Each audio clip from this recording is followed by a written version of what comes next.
Pocos pueden abarcar el pulgar con los brazos. Sus dedos eran más grandes que la mayoría de las estatuas que tenían marfil. El vacío de sus miembros rotos se asemeja a grandes cavernas. En el interior se ven magnas rocas, con cuyo peso habían estabilizado su constitución.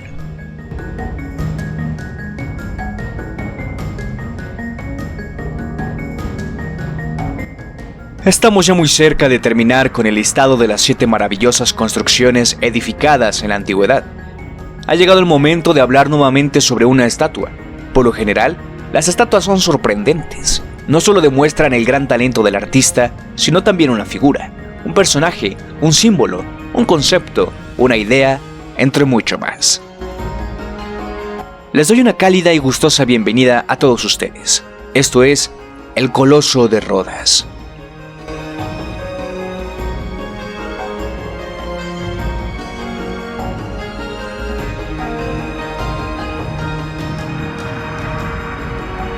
Tras la muerte del célebre conquistador macedonio Alejandro Magno, todo su enorme y vasto imperio fue dividido entre sus sucesores, los llamados diádocos, quienes con el pasar de algunos años, y como es habitual en el ser humano, comenzaron a luchar y a entablar grandes guerras entre ellos por razones que no comentaré ahora mismo.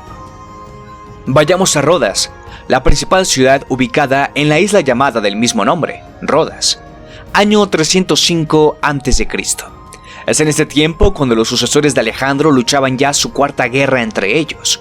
Rodas poseía una gran armada naval que controlaba la entrada al mar Egeo.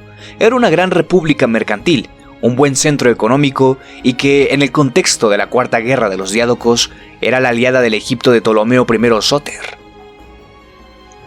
Es en este marco donde aparece la figura de Antígono I Monoftalmos, rey del reino antigónida, quien deseaba que Rodas rompiera su alianza con Egipto y se uniera a él.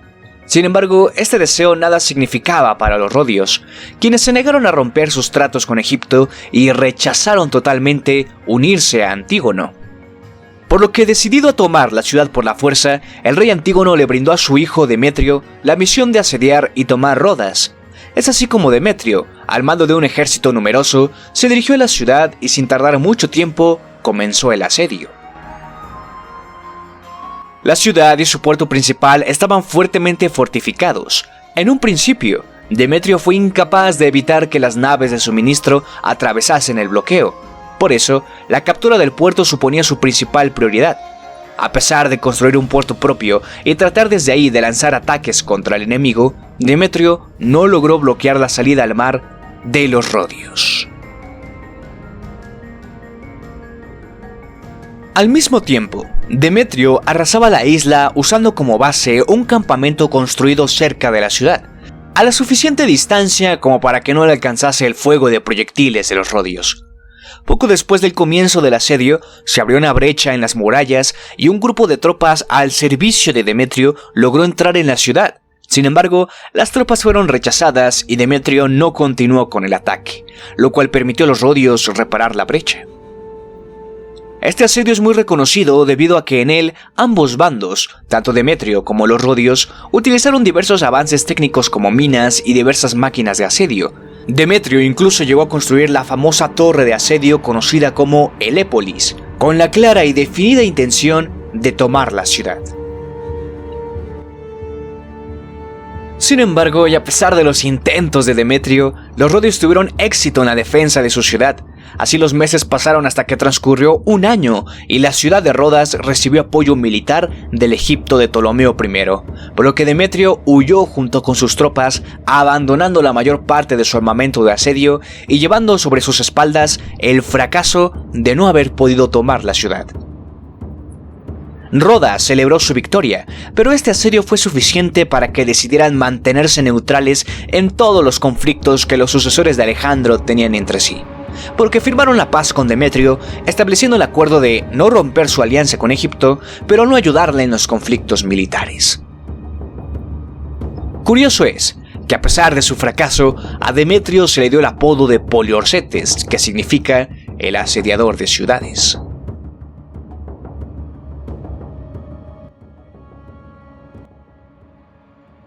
Tiempo después, los rodios recogieron la Celépolis y el resto del armamento de asedio que Demetrio había abandonado cuando huyó y lo vendieron todo.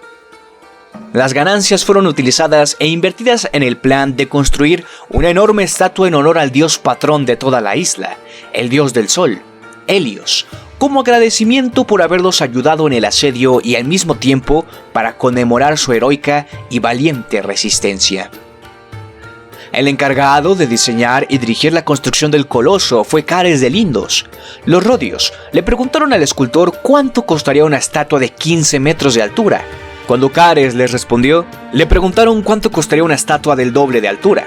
Él respondió que el doble y los rodios firmaron el contrato. Es así como en el año 292 a.C. comenzó la edificación de la maravilla. La gran estatua fue construida con bronce y podemos tener una idea de cómo era su rostro. Claro, representaba al dios Helios, pero para representar a este dios es muy posible que Cares de Lindos utilizase como referencia el rostro que estaba a la moda, el rostro que su maestro Lisipo había popularizado en sus esculturas. Estoy hablando del rostro de Alejandro Magno.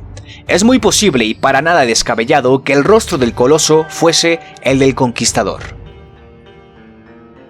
Sin embargo, es en este momento donde ocurrió un gran problema, pues a medida que la construcción de la maravilla fue progresando, Cares de Lindos se dio cuenta que al doblar la altura del coloso necesitaría 8 veces más materiales.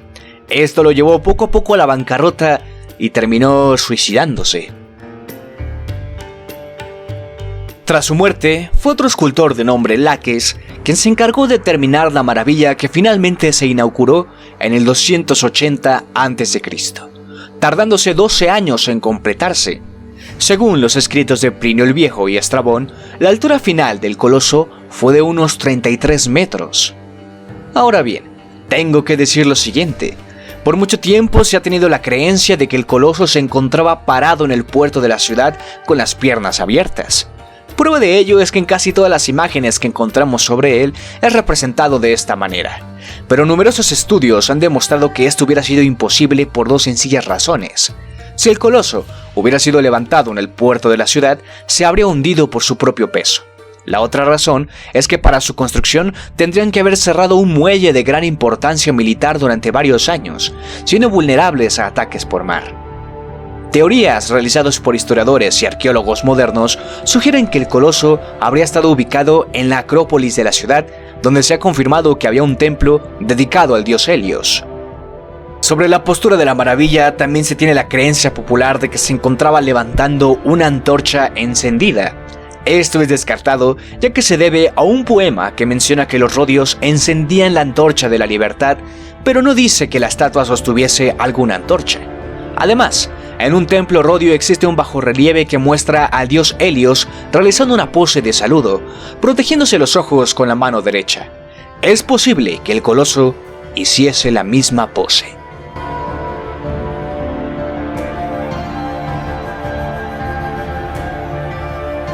Todo tiene un final, e incluso la vida de las grandes maravillas tiene caducidad. Lo triste es que el coloso de Rodas no se mantuvo en pie por mucho tiempo, pues solo 60 años después de su construcción, toda la isla de Rodas fue sacudida por un terremoto en el 220 a.C. Este terremoto causó grandes daños en las ciudades y, por supuesto, provocó que el coloso del dios del sol se derrumbase, destruyendo a su caída gran parte de la ciudad. El rey de Egipto, Ptolomeo III, ofreció ayuda a los rodios para restaurar y volver a levantar al coloso.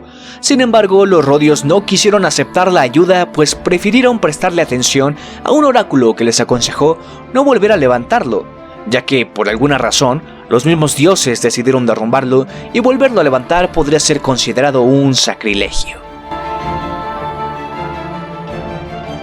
Es así como a partir de ese momento y en muchos siglos posteriores, el coloso de Rodas se mantuvo tumbado y a pesar de eso seguía siendo muy bien apreciado por los rodios y era un gran placer visual para cualquier turista. El tiempo pasó y en el año 654 después de Cristo, los árabes saquearon Rodas y al encontrarse con los restos de la estatua hecha de bronce, no dudaron en desmantelarla y llevársela toda para venderla por piezas. Todo parece indicar que fue un judío quien compró todas las piezas desmanteladas que alguna vez formaron parte de una maravilla. El judío mencionó haber necesitado nada más y nada menos que 900 camellos para cargar las piezas y llevárselas todas a Siria. En conclusión, nada nos queda de esta maravilla, nada queda del Coloso de Rodas.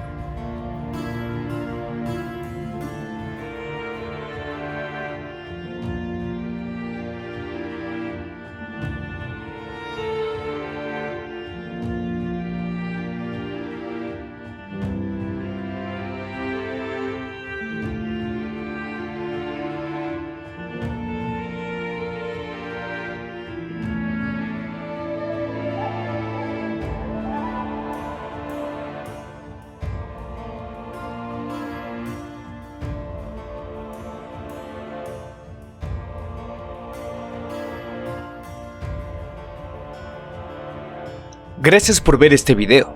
Si ha sido de tu agrado, no dudes en apoyarme compartiendo, suscribiéndote y dándole like. Nos vemos en próximos videos como este. Cuídate mucho y éxito en tu camino.